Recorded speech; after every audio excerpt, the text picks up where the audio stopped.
Hello, நம்ம கிராமிய சமையல் வீடியோவில் எண்ணெய் கத்திரிக்காய் குழம்பு சுவையாக எப்படி வைக்கிறதுன்னு பார்க்கலாமா? வாங்க. அதுக்கு அடுப்பில் ஒரு வாணலி வச்சுருங்க.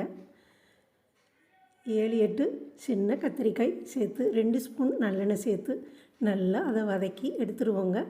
ஒரு சின்ன எலுமிச்சை சைஸ் புளி நான் ஊற வச்சு அதில் உப்பு சேர்த்து எடுத்து வச்சுருக்கேன்.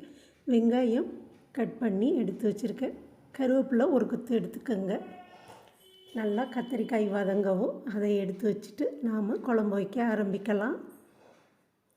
பாருங்கள், நல்லா வதங்கிருச்சு.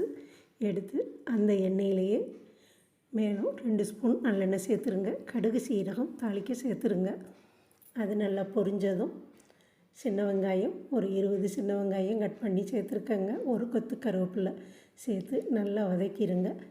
அது வதங்கவும் நாம் 1/2 டம்ளர் தண்ணி ஊற்றிடுங்க. தண்ணி ஊற்றிட்டு 1/4 ஸ்பூன் மஞ்சள் தூள், 1/2 ஸ்பூன் சீரகத்தூள், 1/2 ஸ்பூன் தனி மிளகாய்த்தூள், 1 ஸ்பூன் நம்ம குழம்பு மிளகாய்த்தூள், 1/4 ஸ்பூன் பெருங்காயம் சேர்த்து நல்லா கலந்துட்டு நாம் கரைச்சி எடுத்த புளியை சேர்த்துருங்க. நம்ம புளியிலேயே உப்பு சேர்த்துருக்கோம். பத்தலைன்னா கொஞ்சம் சேர்த்துக்கலாங்க. உப்பு கொஞ்சம் பத்தலை, நான் கொஞ்சம் சேர்க்குறேன்.